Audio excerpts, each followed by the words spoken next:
Bonjour, chers téléspectateurs.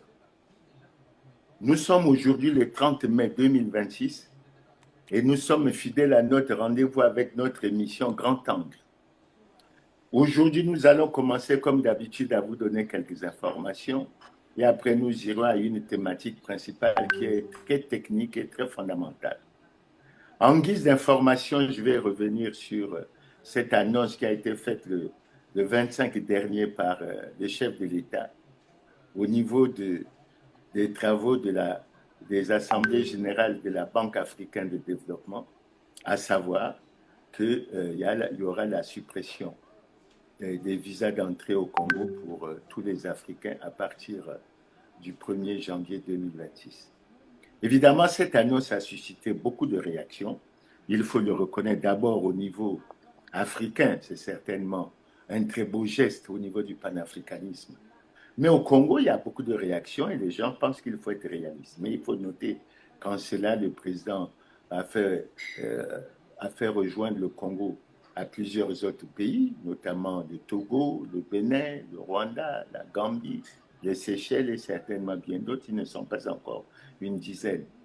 Mais il faut que nous soyons extrêmement prudents, tant les problèmes de sécurité à l'intérieur de notre pays sont également très importants et ils méritent d'être suivis. Alors pour cela, nous allons essayer de revisiter notre histoire récente. Je partirai pratiquement à partir de celle qu'on appelle la guerre du 5 juin 1997, qui d'après un analyste français, Éric Dénessé, avait fait plus de 400 000 morts. Il n'y a pas lieu. On ne parle pas de ça. Il y a un autre point que je voudrais évoquer, c'est que nous avons eu dans les années 90, dans une ancienne colonie française, le Congo, une guerre civile qui a fait 400 000 morts sur 4 millions d'habitants, c'est-à-dire 10% de la population. On n'en parle pas non plus. Et vous savez qu'on n'a pas fini de penser les blessures, les plaies, qu'on n'a pas pensé, on n'a pas encore amorcé une démarche pour une bonne réconciliation nationale. Et il est bon que tous ces aspects soient pris en ligne de compte. Nous évoquerons également celle qu'on a appelée ici la guerre du Poul, qui est partie en fait des attaques des quartiers sud de Brazzaville en avril 2016 et qui s'est prolongée dans une guerre dont le bilan a été extrêmement lourd et pour lequel les Congolais n'ont pas oublié parce qu'assez souvent, il y a les questions de paix qui se posent dans le département du Poul et il faut prendre ce problème avec beaucoup de sérieux et aller de l'avant. Mais nous n'oublierons pas l'opération qui, semble-t-il, se déroule depuis quelques mois et se déroule actuellement. L'opération appelée Zéro Koulouna ou Zéro Bébé Noir, qui fait également pleurer beaucoup de familles parce qu'il y a eu beaucoup de plaintes, notamment au niveau des associations, des ONG, qui ont déploré le fait que cette opération se déroulait dans l'irrespect total des lois et règlements de la République. Mais ensuite, nous avons l'une des dernières informations, c'est la déclaration faite par le ministre de l'Intérieur et de la décentralisation lors de sa passation de service avec son prédécesseur. En fait, elle a été très claire parce que selon lui, le Congo est aujourd'hui confronté, sinon exposé à des agressions violentes en milieu urbain et rural. Le grand banditisme y sévit sur l'ensemble du territoire au grand désarroi de la population. Face à cette situation, toujours selon lui, notre priorité sera d'assurer le bon ordre en rétablissant notamment la sûreté, la tranquillité publique, l'amour du bien commun, l'amour de la patrie et la protection des personnes et de leurs biens. À cela, il faut ajouter le scandale que nous connaissons, le scandale des passeports. Quand je parle des passeports, je ne parle pas seulement des passeports ordinaires. Il y a également, là aussi, il y a des scandales, passeports ordinaires, passeports de service, et que ces choses méritent d'être absolument réglées.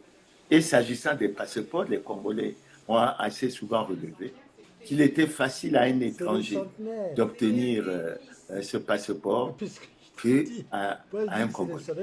Et je crois que c'est des faits qu'il faut prendre, qu'il faut relever C'est le assez centenaire. sérieusement pour voir comment on devrait pouvoir avancer. Alors, au-delà de ça, nous tenons à regarder la situation que nous suivons de près au niveau du Burkina Faso, au niveau du Mali, au niveau du Niger, c'est-à-dire au niveau des pays de l'AES, pour que nous en Mais tirons c'est les les leçons. centenaires, pas les- Et il ne c'est faut pas pas que les que centenaires. cette mesure soit une mesure qui Voilà. favorise que le Congo soit le terreau, sinon le refuge des terroristes. Tu vois, Parce que regarde. le phénomène est extrêmement dangereux. Et nous devons être extrêmement J'ai mis prudents. la sec, mais Alors, regarde. fort heureusement, selon moi, Non, il y c'est a la dans la sec. Constitution congolaise l'institution, à travers les articles 227 et 228, d'un Conseil Tu vois national là-bas. de dialogue, organe de Adori, tu vois concertation, là-bas d'apaisement et de Mais recherche de regarde, consensus entre les c'est les forces vives de la centenaires. nation Mais sur les grands problèmes politiques les d'intérêt secrets des national. centenaires. Là, véritablement, au niveau de l'immigration, au niveau des plaintes que nous enregistrons sur la porosité de nos frontières, etc., c'est un problème. Et comme il semble que la mesure va courir à partir du 1er janvier 2027, il est bon qu'avant le 1er janvier 2027, qu'un certain nombre de dispositions soient prises pour que tout en nous gardant ou en nous sauvegardant l'esprit panafricain, nous ayons également une prudence au niveau des questions de sûreté et des questions de protection, de tranquillité au niveau des Congolais et de leur vie. Donc, je crois que c'est un problème qui, à mon avis, doit donner lieu, au-delà de l'annonce, à un débat extrêmement sérieux entre les Congolais pour voir comment on va gérer cette situation et comment on va avancer. Je crois qu'il faut que toute la population soit associée. Donc, voilà pour ce qui est de la première information. La deuxième information, nous avons appelé le paradoxe au niveau du gouvernement. Paradoxe comment? Paradoxe entre ce qui se dit et ce qui se fait. Et par rapport à ce paradoxe au niveau du gouvernement, nous avons choisi de relire le programme d'action gouvernementale qui a été présenté en 2021 par Anatole Koliné-Makosso. Et nous nous sommes intéressés sur un aspect qu'il a abordé dans la deuxième bataille. Semble-t-il que la deuxième bataille qui s'intitulait « Il n'y aura pas d'avenir prospère pour le Congo sans une politique économique et rigoureuse et équilibrée ». Et dans ce paragraphe, dans cette partie, Koliné-Makosso a dit ce qui suit s'agissant des comportements déviants, ce qu'il convient ou qu'il est convenu d'appeler ici au Congo les antivaleurs. Alors il disait ceci: notre comportement se doit d'être exemplaire et notre gestion la plus transparente. Par exemple, la Constitution, en son article 55, oblige tout citoyen élu ou nommé à une autre fonction à déclarer son patrimoine lors de sa prise de fonction et à la cessation de celle-ci. Plus qu'un devoir de transparence, il s'agit là d'une preuve de bonne gouvernance, de lutte contre la corruption et l'enrichissement illicite. Car on ne peut pas, lors de sa prise de fonction, déclarer posséder par exemple 3 véhicules et à la cessation en avoir 10, sans pouvoir justifier une telle augmentation de patrimoine. Il s'agit pour nous de prêcher l'exemplarité. Fin de citation. Je reprends. Il s'agit pour nous de prêcher l'exemplarité. Maintenant, que constatons-nous en pratique?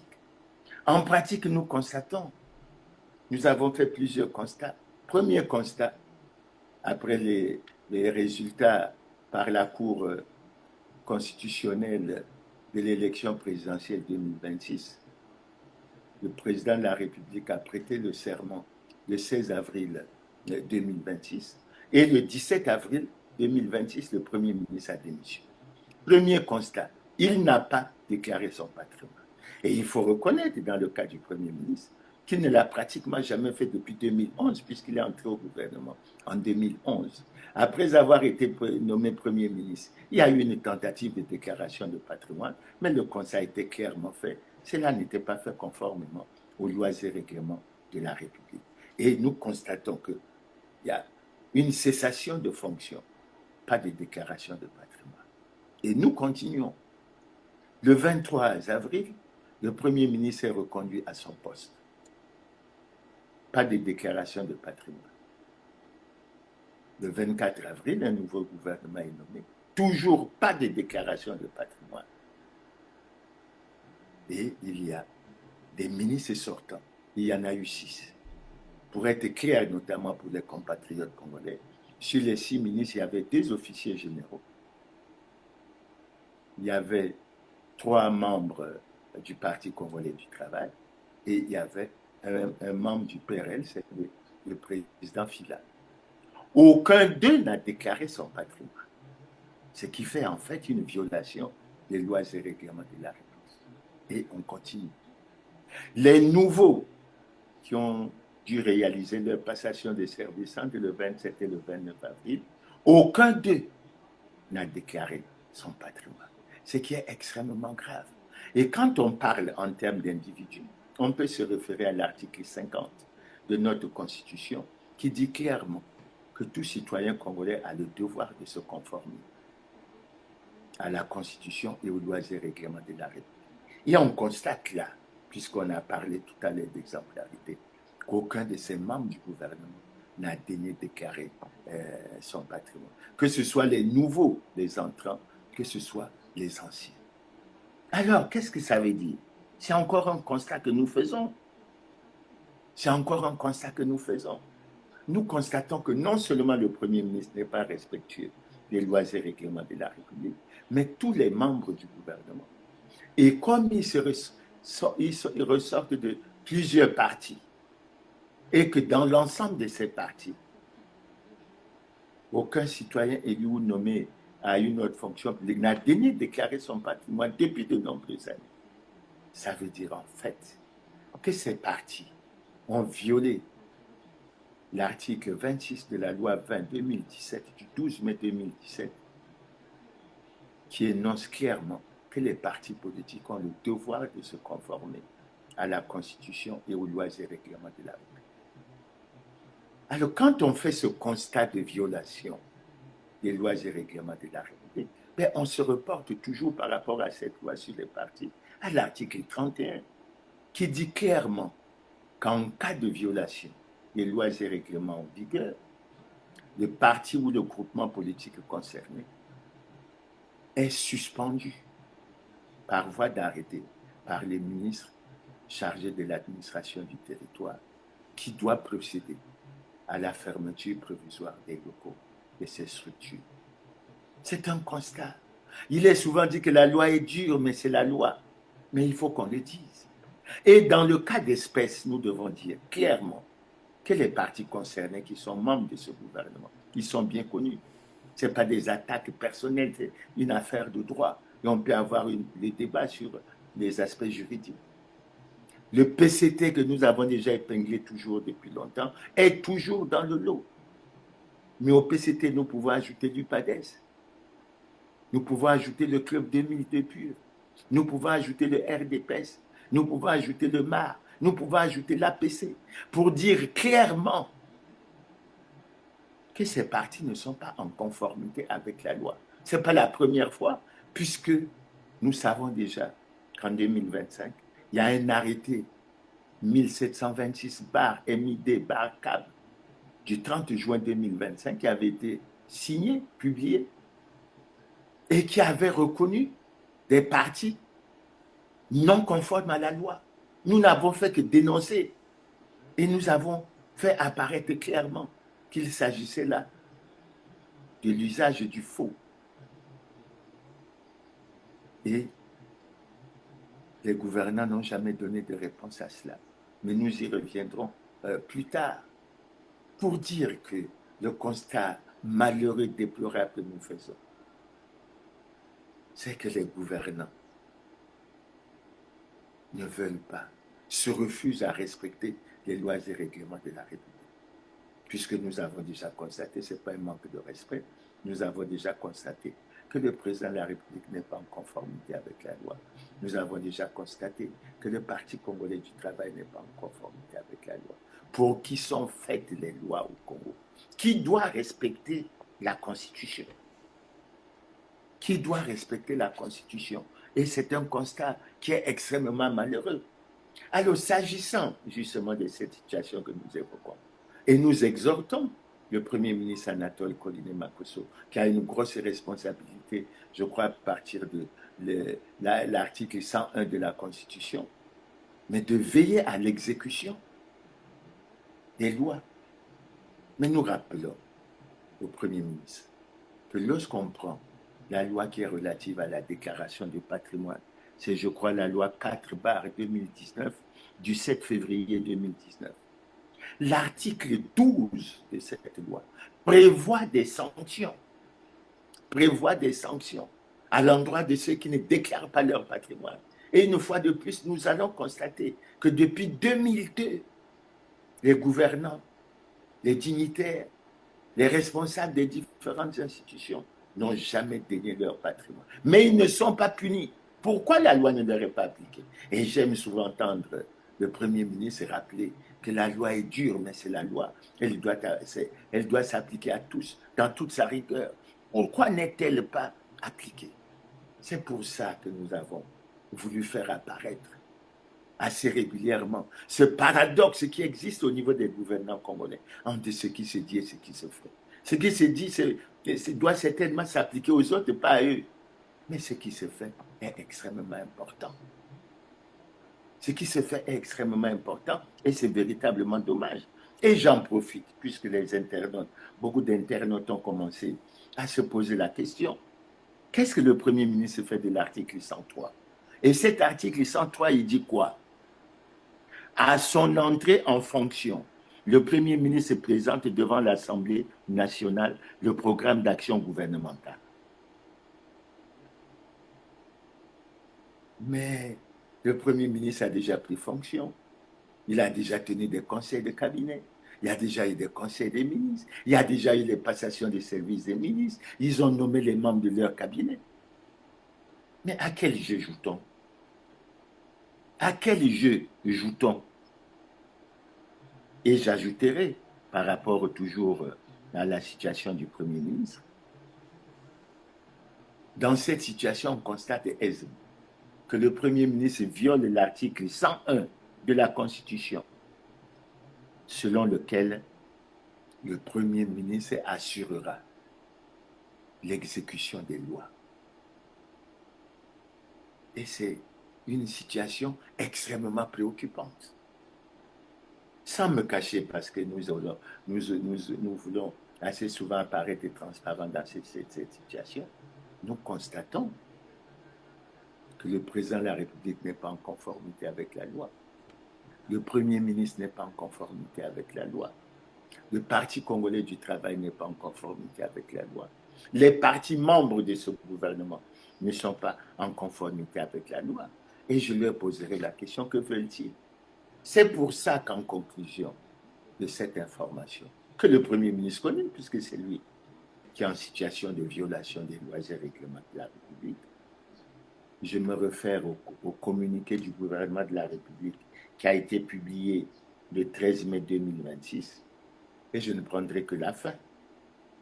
Et les membres du gouvernement le savent, parce qu'à travers ce communiqué, on a réaffirmé l'attachement du gouvernement au principe de l'état de droit.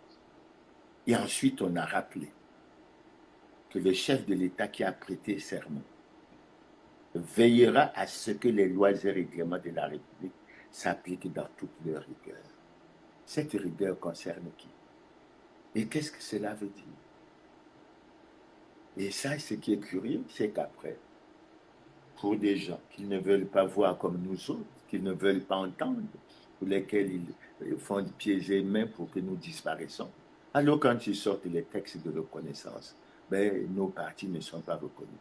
Par contre, ces partis, parce que les partis que j'ai cités pour la plupart, figurent déjà dans l'arrêté 1726 MD/CAB du 30 juin 2025 comme étant reconnus par les ministères de l'Intérieur, alors qu'ils ne sont pas conformes à la loi. Que voulons-nous? Évidemment, il y a des articles de la Constitution qui les intéressent. Bientôt, ils vont se lever pour nous rappeler que l'élection législative a eu lieu tel jour, et puis une nouvelle élection doit se produire dans 5 ans. Et ça, ils sont prêts à veiller à ça puisqu'il s'agit de la conservation du pouvoir. Mais les autres articles, ça ne les intéresse pas. Que faisons-nous? Comment allons-nous avancer et comment on va faire suivre un certain nombre de choses? Alors, c'est pour ça que la dernière information que je vais vous donner va certainement vous surprendre.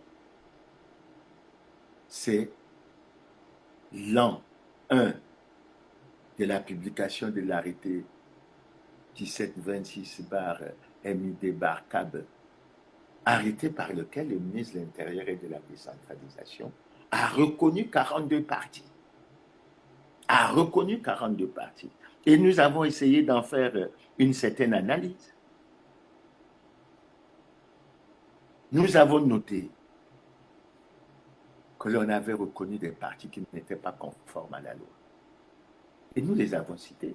Parmi ces partis figurent en très bonne place et même en tête le Parti congolais du travail. Dans l'exposé que je viens de faire, je vous ai cité tous les autres partis qui ne sont pas en conformité avec la loi. Il ne s'agit pas d'un débat sur la langue de bois, il s'agit d'un débat sur le droit. Et je crois qu'il est important. Le deuxième aspect qu'on peut relever, mais il faut que l'on sache que dans ce cas, il y a l'article 31 de la loi sur les partis que j'ai déjà cité plus haut, mais qui demande au ministre chargé de l'administration du territoire de prendre des sanctions, certainement pour que ces partis ou ces acteurs politiques soient en conformité avec la loi. Et on attend toujours, mais ça ne se passe pas. Ça ne se passe pas, et c'est dommage. Le troisième aspect de cet article, de cet arrêté, c'est la volonté manifeste d'exclure un certain nombre de partis. Et nous en avons apporté les preuves. Parmi ces partis, vous avez par exemple les partis du RFC, comme le PSDC, comme le RDD, comme le PAP et bien d'autres. Pourquoi nous posons ce problème? Mais parce que la plupart de ces partis ont obtenu leur récépissé et fonctionnent parfois avant la conférence nationale, comme le PSDC et le RDD, parfois à partir de l'année 1995, c'est-à-dire plusieurs années avant la publication de l'arrêté 20-2017 du 12 mai 2017. Pourquoi cette intolérance? Surtout quand il s'agit des structures ou des partis qui sont forts, qui sont populaires, qui ont un bilan extrêmement positif, qui réussissent tout, mais qui veulent exclure du jeu et de l'animation politique du pays un certain nombre d'autres partis. Et je rappelle à l'endroit du ministre de l'Intérieur, puisqu'on a envoyé du courrier assez souvent pour appeler son attention et l'exhorter à revenir sur cette disposition. Parce qu'il y a une loi, je crois que c'est l'article 2, je crois, du Code civil, ou du Code civil, oui, je crois, qui dit clairement que la loi ne dispose que pour l'avenir, elle n'a pas d'effet rétroactif. Et pourquoi vous avez voulu utiliser ça contre le PSDC, contre le pape? Pourquoi? Et après, la plupart des partis que vous avez retenus, mais ils ne sont pas en conformité avec la loi. Nous avons mené une enquête. Et dans cette enquête, nous avons découvert qu'il n'y avait qu'un ou deux partis, peut-être 3 ou 4 au maximum, qui avaient un siège dans chacun des départements. Est-ce que c'est normal? Dans l'enquête que nous avons menée, nous avons même fait apparaître qu'il y avait 10 partis là-dedans qui n'avaient aucun siège dans tous les départements. Mais pourquoi? Pourquoi cette intolérance? Pourquoi cette méchanceté? Mais l'article 25 est clair. Mais sachez, le ministère de l'Intérieur doit savoir, puisqu'il a les rapports, il suit l'animation des partis politiques. Mais dites-nous combien de partis de ces 42 partis que vous avez retenus, que vous avez reconnus, qui s'expriment, qui font fonctionner la démocratie. Presque aucun. Sinon, ils sont 3 ou 4, etc. Puis il y en a qui ont pris part à l'élection présidentielle. Mais sinon, pour l'essentiel, ils sont véritablement silencieux. C'est-à-dire qu'ils ne prennent même pas la parole pour défendre les conditions de vie des Congolais, pour défendre la situation dans laquelle les Congolais vivent, etc. Et après, on est conforme par rapport à. Mais si on prend le texte un à un, et c'est là où nous exhortons le ministre de l'Intérieur, mais à publier à chaque fois. Mais les adresses et les sièges de ces partis dans les différents départements. Et on verra bien comment les choses se présentent-elles. On verra bien comment les choses se présentent-elles. Mais il y en a, je peux les citer individuellement, qui non seulement n'ont pas de siège dans beaucoup de départements, mais qui ne s'expriment pas du tout. Alors en quoi ils sont reconnus par le ministère de l'Intérieur? Ah, je pense qu'il y a un deal entre eux, entre le Parti congolais du travail et ces partis, pour accompagner le Parti congolais du travail à chaque fois. Et c'est véritablement dommage. Alors j'ai vu un peu le cinéma que le ministre, c'est l'un des derniers actes que le ministre Boulot a posé en convoquant la concertation ou le dialogue de Djambala, évidemment, selon lui. Il n'a invité que les partis qui sont conformes, qu'il a reconnus. Mais nous disons aux gouvernants, de façon générale, au Premier ministre en particulier, au ministre de la Justice et au ministre de l'Intérieur, que c'est dommage pour le pays, qu'à ce niveau de gestion des affaires de l'État, on puisse être dans le faux et dans l'usage du faux, tout simplement dans un seul but, celui de la conservation coûte que coûte du pouvoir. Mais nous ne sommes pas dans cette vision. Quelles que soient les manipulations ou l'instrumentalisation qu'on fera, nous ferons tout pour que notre voix soit entendue, que nous nous exprimons. Le moyen, ils savent, mais je crois que les Congolais savent que depuis plus de 2 ans, Clément Mirassa aide au fonctionnement de la démocratie avec des émissions comme Grand Angle, Droit de savoir, avec un certain nombre d'autres activités. Alors, ça ne sert à rien. Alors, ce qui est ridicule, comme un témoignage, la jeunesse du PSDC a voulu une fois faire une assemblée générale à Bakongo. Et nous avons contacté, saisi la mairie pour dire que nous voulions faire. Bon, ils sont partis. Alors, que font les fonctionnaires ou les membres de ces administrations? Alors, ils viennent, ils leur disent, ah oui, mais on ne peut pas vous accorder la salle, etc., parce que votre parti ne figure pas sur le texte qui reconnaît les partis. Vous voyez bien jusqu'où on est tombé, alors que le préfet directeur général avait dit de tout sujet. Vous n'êtes pas sanctionné, encore que le PSDC a son récépissé depuis 1991. Parce que le récépissé du PSDC, c'est, je crois, le numéro 118, et celui du PCT, c'est le 119. Mais, en fait, on est dans une situation d'application du droit de la force, mais pas de la force du droit. Et nous le déplorons. Mais nous attendons qu'il sorte, puisque l'arrêté 1726 et du 30 juin 2025, je crois qu'on est le 30 juin, ça fait un an. Est-ce que c'est le même arrêté qui continue? Mais sortez encore un nouvel arrêté. Ou par rapport à votre vision, vous allez faire ressortir les partis qui ne sont pas conformes à la loi sous plusieurs formes. Parce qu'il y en a que vous ne voulez pas du tout voir, parce qu'ils vous gênent, parce que leur déclaration, leur argumentation ne vous plaît pas. Peut-être qu'à la limite, vous chercherez même à poser des actes très malheureux à leur endroit. En tout cas, moi, je les ai déjà suivis en 2014 et que nous continuons dessus. Donc, voilà la dernière information. Maintenant, sur la thématique, j'ai cru entendre dire que l'Assemblée et le Parlement vont commencer à démarrer. Mais il y a un sujet très important qui les interpelle. C'est le problème du découpage électoral, puisque bientôt il est question qu'on parle des élections, semble-t-il, législatives, des élections locales et des élections sénatoriales. Mais encore faut-il se poser la question, comment se présente le découpage administratif, territorial et électoral? En ce qui me concerne, il est préoccupant. Il est préoccupant parce qu'assez plus souvent, beaucoup de voix se sont élevées. Vous dénoncez le caractère injuste, inique de ce découpage électoral.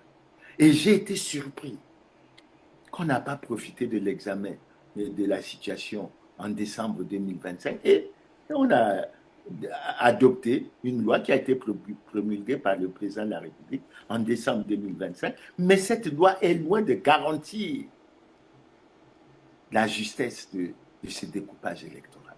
Et nous allons y venir. Nous allons y venir. Nous savons qu'assez souvent, lors des concertations, à Evo, je crois, à Sibiti, à Ouando, on a fait des recommandations. L'une des recommandations fortes que nous avons retenues, c'est celle de Ouando, où finalement, en 2022, on a recommandé la réalisation d'une étude sur cet important problème de découpage administratif, électoral, etc. Mais dans la pratique, ce n'est pas ce qui se fait. Dans la pratique, ce n'est pas ce qui se fait. Parce qu'à titre d'exemple, quand vous prenez le Conseil des ministres qui a discuté du projet de texte et qui a été finalement examiné et adopté à l'Assemblée, alors on a vu que c'est sur la base des échanges entre les groupements politiques de la majorité, de l'opposition, du centre et de la société civile que ce projet de texte a été élaboré. Mais pour un problème aussi important, on devrait plutôt pour aller vers la recherche d'un consensus. Et ce consensus, on a un cadre pour l'avoir. C'est à travers la tenue d'une réunion du Conseil national du dialogue. En quoi les groupements politiques peuvent se retrouver avec le ministre de l'Intérieur et venir imposer. Et maintenant, on découvre que ça ne va pas du tout. Ce qu'ils ont fait n'est ni juste, ni acceptable. C'est véritablement dommage. Mais nous y reviendrons.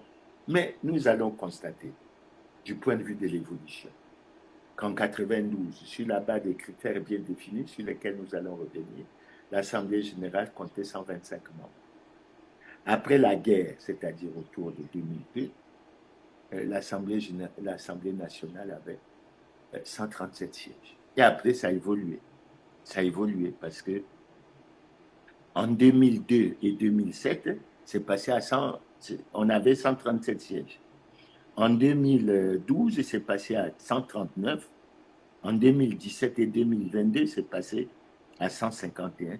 Et je crois, quand j'ai vu le projet de loi, ou la loi qui a été adoptée en décembre, je crois qu'il y a une augmentation de 3 sièges. Question. Est-ce que dans le contexte actuel de grave crise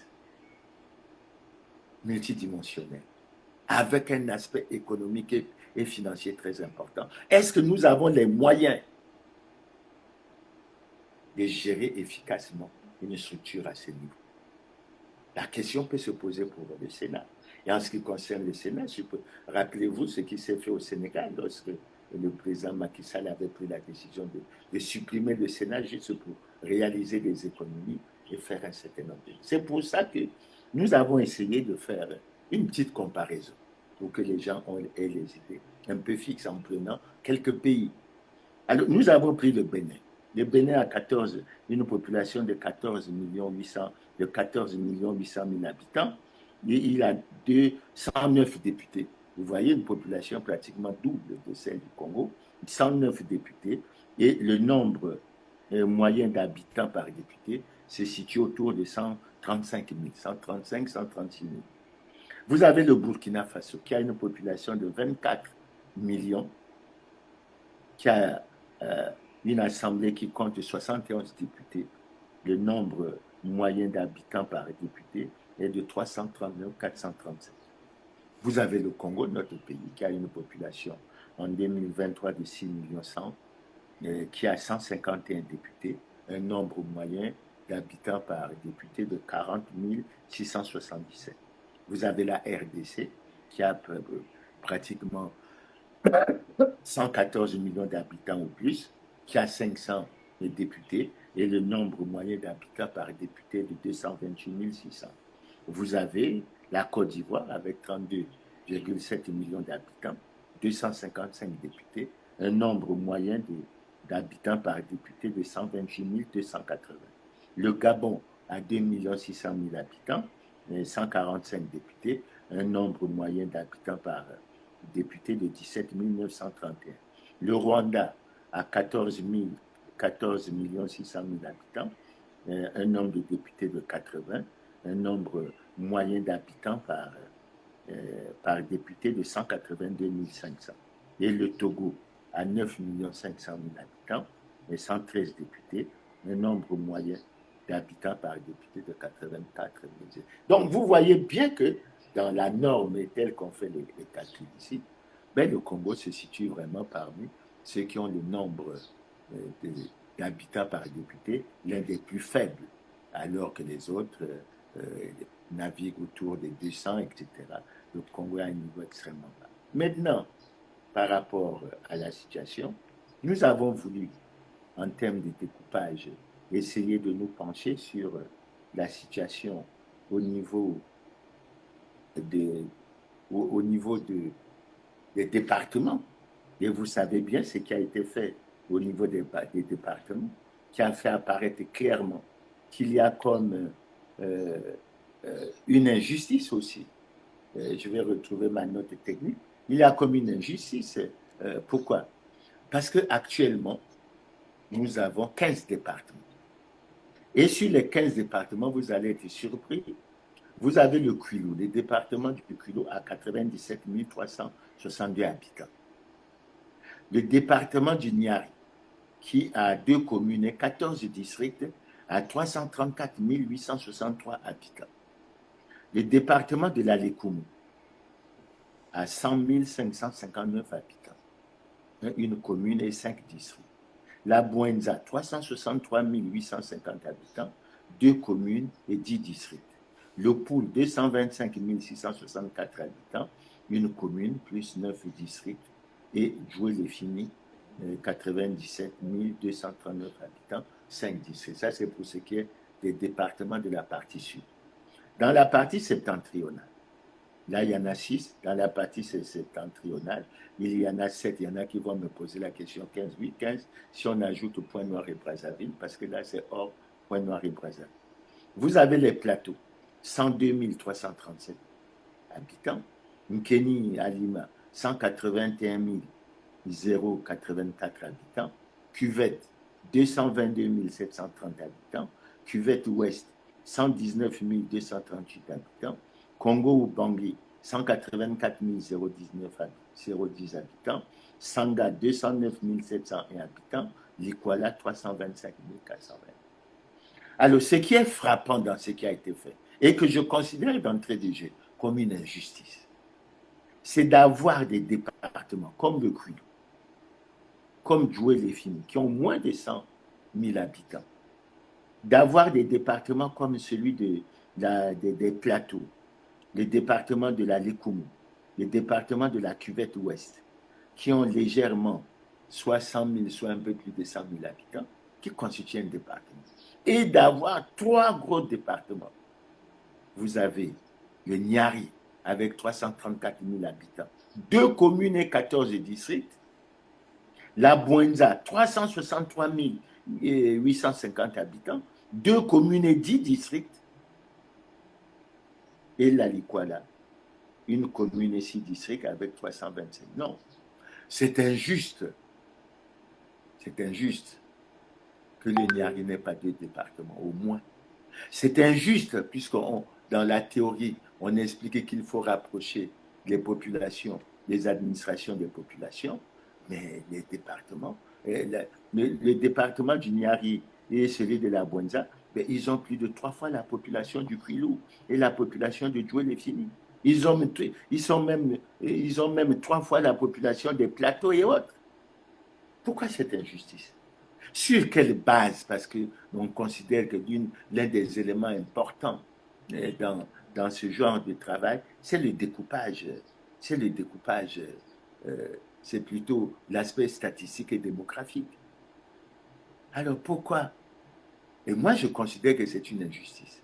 Et je pense, au vu de ce qui se passe, que la Bouenza, le Niari et la Likwala devraient. C'est bon, la Likwala est encore très étendue, même si on a créé le département Congo-Bangui qui a pris l'Iranga, mais malgré tout, le reste de la Likwala est encore très important et il faut regarder comment rapprocher, surtout que dans cette démarche, l'un des éléments importants, c'est celui de l'enclavement Et je crois que dans la Likwala, il y a beaucoup d'enclavement et il faut terriblement en tenir compte. Donc, vous voyez bien. Maintenant, ce qu'on a découvert à travers le travail que nous avons essayé de faire, c'est que curieusement, au-delà des tendances que nous avons eues, qui se sont dégagées lors du recensement, on constate que pour l'une des rares fois, alors qu'assez souvent, les départements, assez souvent,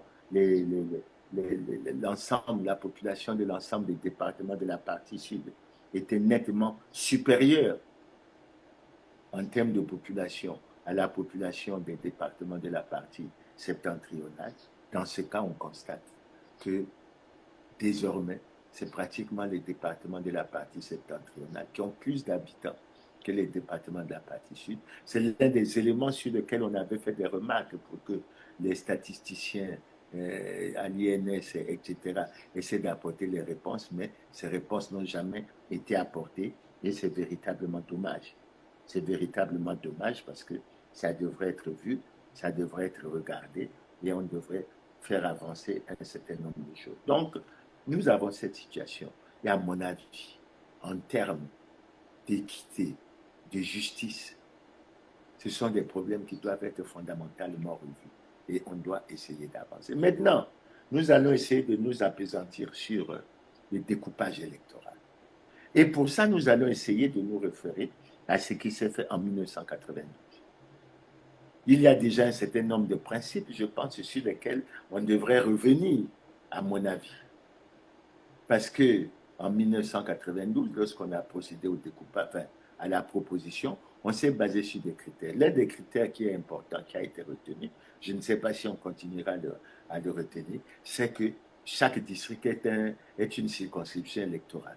Là, il faudra bien regarder, parce que je vous prends un exemple, le district le moins peuplé du Congo, qui est le district de Mongundu, au nord, à 1842 habitants, tandis que le district qui apparaît actuellement comme le plus peuplé, c'est Bétou, dans la Likwala, avec 126 000 habitants. Donc vous voyez un député avec 1842, une population de 1842, et puis un député avec 126 000 habitants. On pourrait dire que du point de vue démographique, ça n'a pas le même poids, mais c'est la situation que nous connaissons et qu'on devrait regarder d'assez près. Donc, quand on regarde ce qui a été fait en 1992, notamment à travers l'article 28 de la loi 001-92 du 21 janvier 1992, on avait fixé des critères au niveau des districts et au niveau des arrondissements des communes. Et par rapport aux districts, on avait retenu ceci, de 1 habitant à 15 000 habitants, c'était une circonscription. De 15 001 à 30 000 habitants, le district avait 2 circonscriptions. De 30 001 à 45 000, il y avait 3 sièges. Et un peu de 45 001 habitants à 60 000, c'était 4 sièges. Et au-delà, c'était 5 sièges. Voilà l'un des critères qui avait été retenu au-delà du critère de la population. Voilà le critère qui avait été retenu. Maintenant, au niveau des arrondissements, il faut dire qu'on avait fixé ces critères autour de 30 000. Donc, lorsqu'un arrondissement avait une population entre 1 habitant et 30 000, il avait une circonscription. 2 circonscriptions quand la population était entre 30 001 et 60 000. 3 sièges lorsque c'était une population de 60 001 à 90 000. 4 sièges lorsque c'était une population de 90 000 à 120 000. Et 5 sièges pour le coup. Maintenant, il faut reconnaître qu'avec l'évolution des choses, ça a suffisamment évolué. Ça, c'est ce qui s'est fait en 1992 et qui nous a permis d'avoir une Assemblée nationale qui avait 125 sièges. Maintenant, par la suite, les choses ont évolué, bien sûr. Au plan démographique, vous avez vu l'évolution qu'il y a eu, parce que la population a pratiquement doublé entre les différentes périodes et il faut certainement regarder les choses d'assez près. Parce que si je prends un peu mes informations techniques, je constate que la population, la population était autour d'1,3 million habitants en 1974. Elle a un peu doublé entre 1974 et puis 1984, mais il faut que vous sachiez qu'en 2023, la population du Congo a été estimée à 6 142 180 habitants. Et c'est là qu'il faut regarder un certain nombre de choses. Et c'est là où les choses commencent à être intéressantes. Si nous prenons par exemple en termes d'arrondissement, Brazzaville, nous allons commencer par Brazzaville et après nous allons passer à Pointe-Noire. Quand nous prenons Brazzaville, nous avons ceci.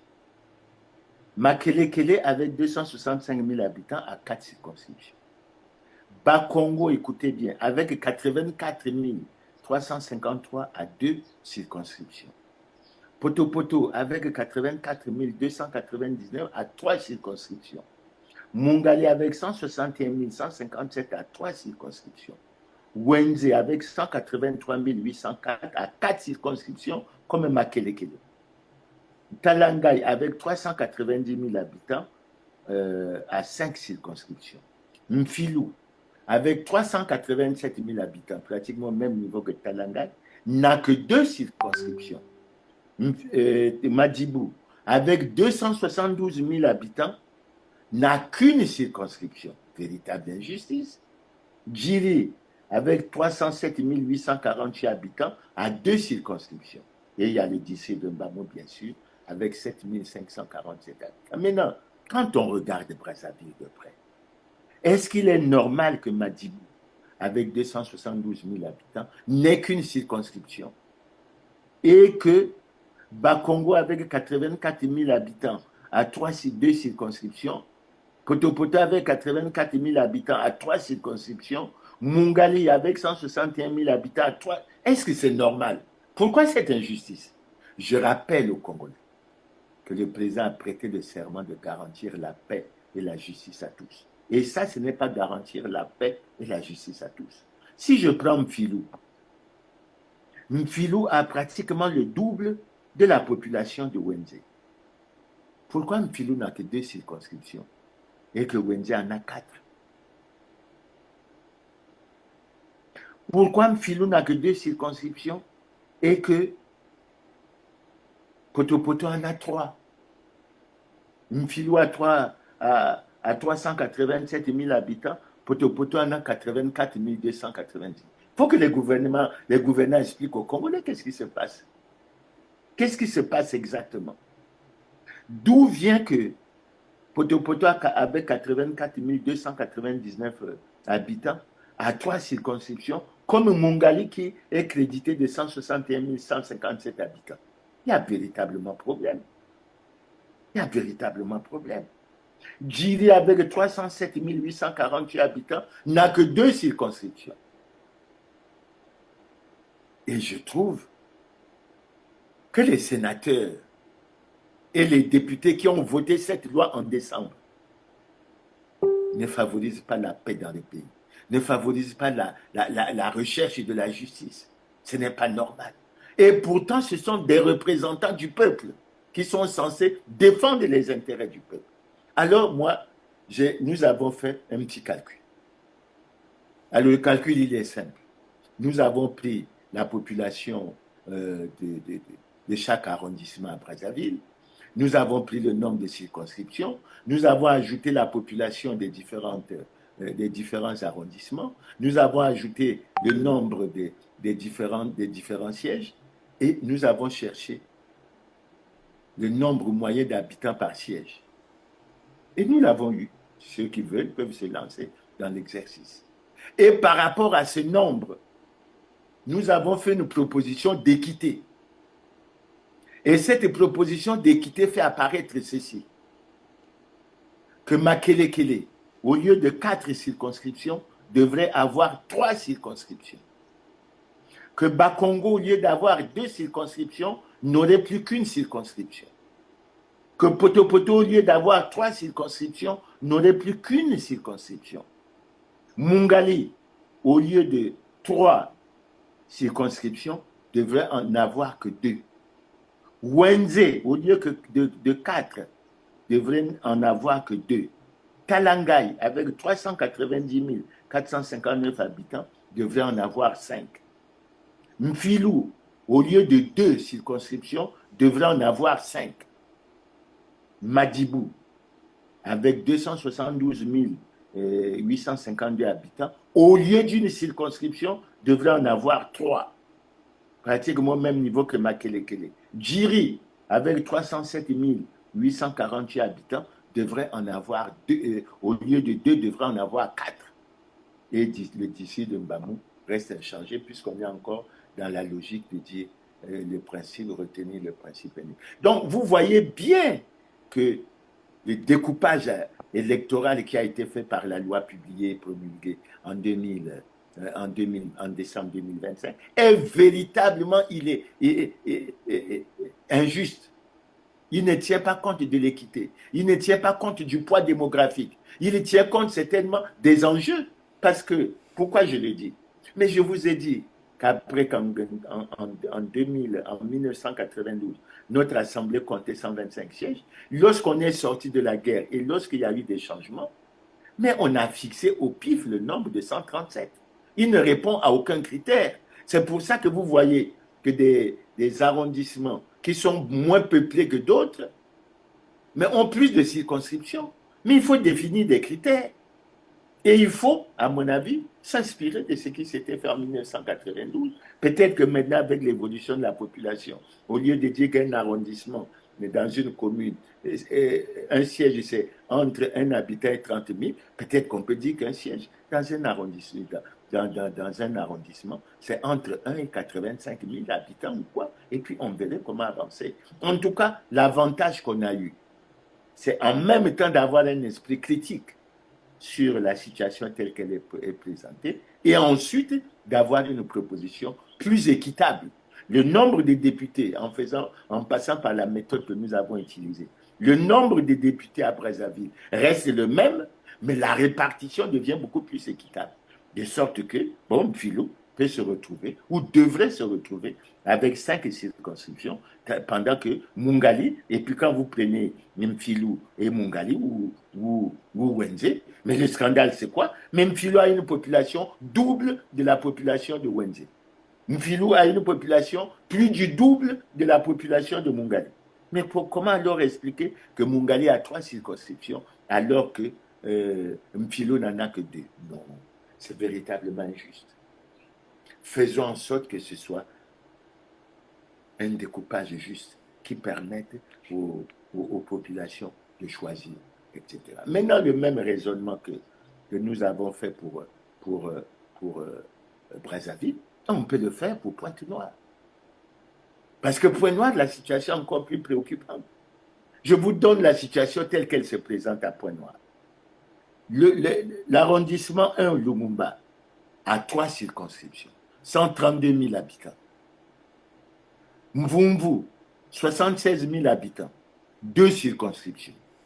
Tietie, 308 000 habitants, plus du double de Lumumba, 2 circonscriptions. Alors que Lumumba qui a 132 000 habitants, pendant que Tietie a 303 000 habitants, Lumumba a 3 circonscriptions et Tietie en a 2. Luandjili, qui doit avoir, je crois, 4 fois la population de Mvumvu. Luandjili a 2 circonscriptions comme Mvumvu. Mongupuku, alors là c'est scandaleux. 297 840 habitants. Une circonscription.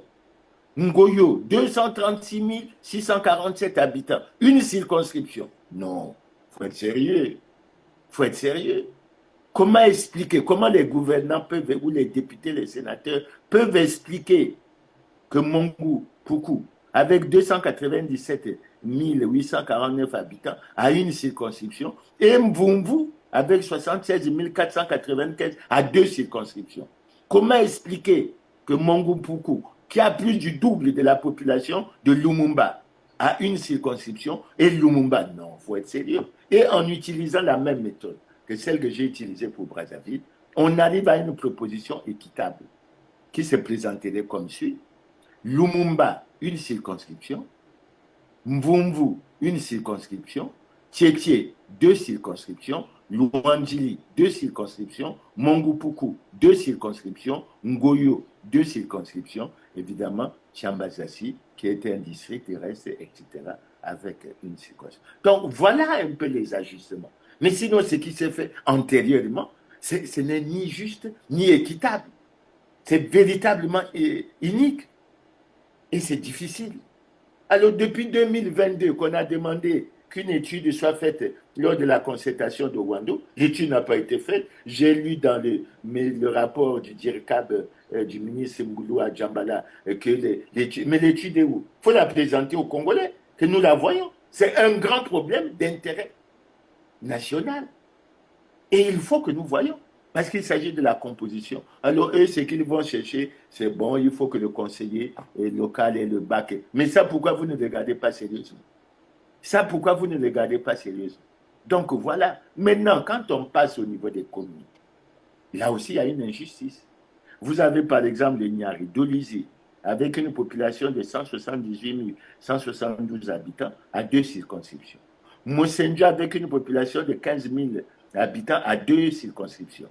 Sibiti, avec une population de 33 887 à une circonscription. Nkayi, avec 104 000 habitants, 0,83 à 2 circonscriptions. Madingu, avec 43 787 habitants à une circonscription. C'est une commune qui n'a pas d'arrondissement. Donc, Moussendio a 2 arrondissements. Et on a divisé les 15 000. Un arrondissement, je crois, 7 000, l'autre, etc. Et Madingu, avec 43 000, tout comme Sibiti avec 33 000, non qu'une circonscription. La Bouenza, Nkayi 104 000, etc. Maintenant, on passe à Kinkala, 23 413, une circonscription. Djambala, 24 734, une circonscription. Owando, 48 642, une circonscription. Oyo, 63 598, une circonscription. Evo, 28 229, une circonscription. Wesso, 75 095, une circonscription. Pokola, une circonscription avec 28 570. Un fondo, 38 240. Donc, même au niveau des communes, il y a nécessité de réajuster. Sinon, il y a une injustice qui apparaît et ce n'est pas normal. Et s'il faut en supprimer pour diminuer, parce que les découpages peuvent arriver également à ce que soit on diminue, soit on augmente. Mais dans le contexte actuel, où nous avons des préoccupations économiques et financières extrêmement difficiles, ben, il faut diminuer. Maintenant, quand on arrive au district, je vous ai déjà donné l'information, le district le moins peuplé du Congo, c'est le district de Mongondu Nord avec 1842 habitants, mais ça fait une circonscription. Et le district le plus peuplé, j'espère qu'on ne s'est pas trompé dans les chiffres, le district le plus peuplé maintenant, c'est celui de Bétou avec 126 956 habitants. Alors quand on regarde, on a fait un tableau, on a 7 districts qui ont moins de 5 000 habitants. 7 districts qui ont moins de 5 000 habitants, mais qui constituent une circonscription électorale et qui font un siège. Il faut qu'on regarde ces problèmes-là, qu'on ajuste ces problèmes à nos moyens. Si on n'a pas les moyens, on ne peut pas rechercher à créer des structures, etc., etc. Pourquoi on n'envisagerait pas que Mongondu Nord et puis Mongondu Sud et puis une autre localité, peut-être Yaya ou quoi, mais fasse une circonscription. C'est possible. Il faut que nous tenions compte de la situation, de la grave situation de crise que nous traversons et surtout des difficultés financières que nous avons. Et c'est en ça que nous pensons assez souvent à la réduction du train de vie de l'État. Donc, quand on prend les districts, je vais vous donner des indications par rapport aux chiffres. Nous avons 7 districts qui ont une population inférieure à 5 000 habitants. Nous avons de ce fait 21 districts qui ont une population comprise entre 5 000 et 10 000 habitants. Nous avons 33 districts qui ont une population comprise entre 10 000 et je dirais 20 000 habitants. Et vous avez 16 districts qui ont une population comprise entre 20 000 et 39 000 habitants.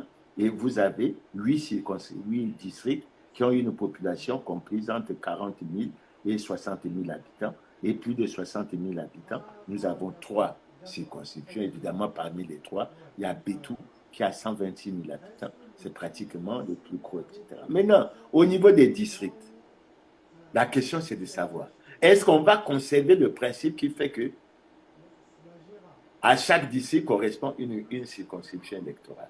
Je pense que nous n'en avons pas les moyens. Mais je souhaite que ce soit des discussions qui soient organisées au plan national avant que ça puisse aller à l'Assemblée pour que les textes soient adoptés. Maintenant, par rapport au district.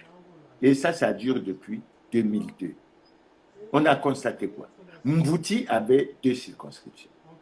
On disait qu'il y avait le facteur démographique et puis il y avait le facteur d'enclavement. Est-ce qu'aujourd'hui, avec la route Pointe-Noire-Brazzaville qui est construite, est-ce que Mbouti est encore dans les mêmes conditions d'enclavement? Je ne pense pas, même s'il l'était. Est-ce que c'est le plus enclavé? Je ne pense pas. Vous avez Olombo, qui a 2 circonscriptions. Vous avez Epena également, qui a 2 circonscriptions. Bon, il y a Evo avec 2 circonscriptions, mais du fait que Evo, le centre, le chef-lieu du district est devenu une commune de plein exercice, donc il y a tout à fait cette distinction entre la commune et le district. Maintenant, quand on prend par exemple Evo, quand on prend par exemple ces districts, mais vous avez aujourd'hui Mbouti. Mbouti aujourd'hui a 19 132 habitants. Olombo a aujourd'hui 26 854 habitants. Et Pena a aujourd'hui 132 110 habitants. Est-ce que ces districts peuvent continuer à être considérés comme frappés par le fait de l'enclavement? Si je commence par Epena, je dirais, aujourd'hui, la situation d'Epena, il faut la regarder de plus près. Il faut la regarder de plus près. Parce qu'on a des districts qui ont comme Dongou. On a des districts comme Dongou qui ont plus de 40 000 habitants. On a Bétou qui a 126 000 habitants. Est-ce qu'il est juste de considérer Epena avec une 30 et quelques mille habitants, plus enclavé ou quoi, et que Epena ait 2 districts et 2 circonscriptions, alors que Bétou, avec 126 000 habitants, n'a qu'une seule circonscription? Il y a un problème.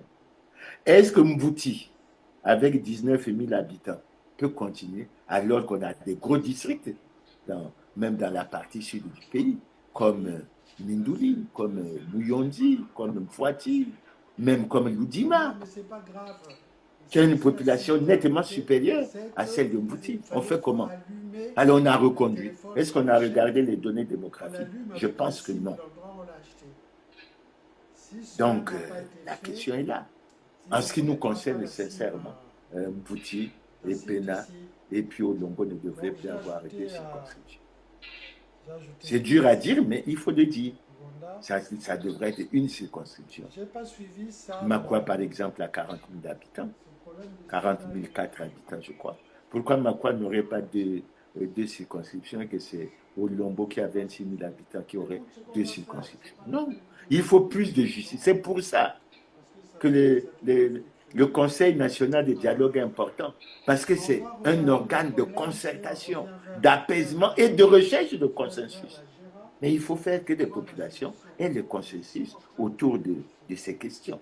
Maintenant, la question fondamentale qui mérite d'être examinée sérieusement, c'est de savoir, est-ce qu'on garde le principe qui fait que un district correspond à une circonscription électorale? De sorte que, bon, vous avez ce que je vous ai dit, il y a 7 districts qui ont moins de 5 000 habitants, et vous avez des gros districts comme Mouyondi, comme Mindouli, vous avez des gros districts comme Loudima, comme Mfouati, comme, etc. Mais il faut regarder, il faut que ce soit fait de façon juste. Sinon, il y a quelque chose qui ne va pas. Mais s'il faut dépasser l'aspect qui dit qu'un district correspond à une circonscription électorale, mais à mon avis, il faudra le dépasser. Donc, j'évoque ça pour que l'on regarde et qu'on se rende compte qu'on a besoin d'une étude très sérieuse des débats très, très importants sur ces questions et qu'on puisse aller d'avant. Maintenant, au-delà de ça, il y a d'autres aspects qui sont importants. L'un des aspects qui doit être regardé dans la loi électorale, et il ne faut pas qu'on se cache, il faut qu'on clarifie les choses. La notion du centre. Au Congo, le centre s'interprète comme, soi-disant, des partis qui ne sont ni à la majorité ni à l'opposition. Malheureusement, le constat qui est fait, la plupart de ces partis s'alignent toujours derrière le président Denis Sassou Nguesso. Ils apparaissent même à partir de cette année comme les partis partenaires de la majorité présidentielle. Mais alors pourquoi conserver le flou qui entraîne des situations qu'il faut dépasser? Parce qu'après, il faut un vice-président au niveau de la loi électorale du centre. Il faut... Non, en démocratie, il y a la majorité et l'opposition. Mais que ces partis se déterminent. Et la notion du centre devrait disparaître au niveau de la loi électorale. Ils choisissent où ils sont à la majorité, où ils sont à l'opposition. Vice-président. Et lorsqu'on met les bureaux au niveau des collèges ou quoi à l'intérieur du pays, on met quelqu'un du centre comme vice-président. Tout ça, ça fausse le jeu démocratique. Et il faut qu'on ait un débat très, très sérieux sur ces questions et que l'on puisse avancer. Maintenant, il y a l'article 67 nouveau de la nouvelle loi qui attire notre attention sur la situation des conseils locaux.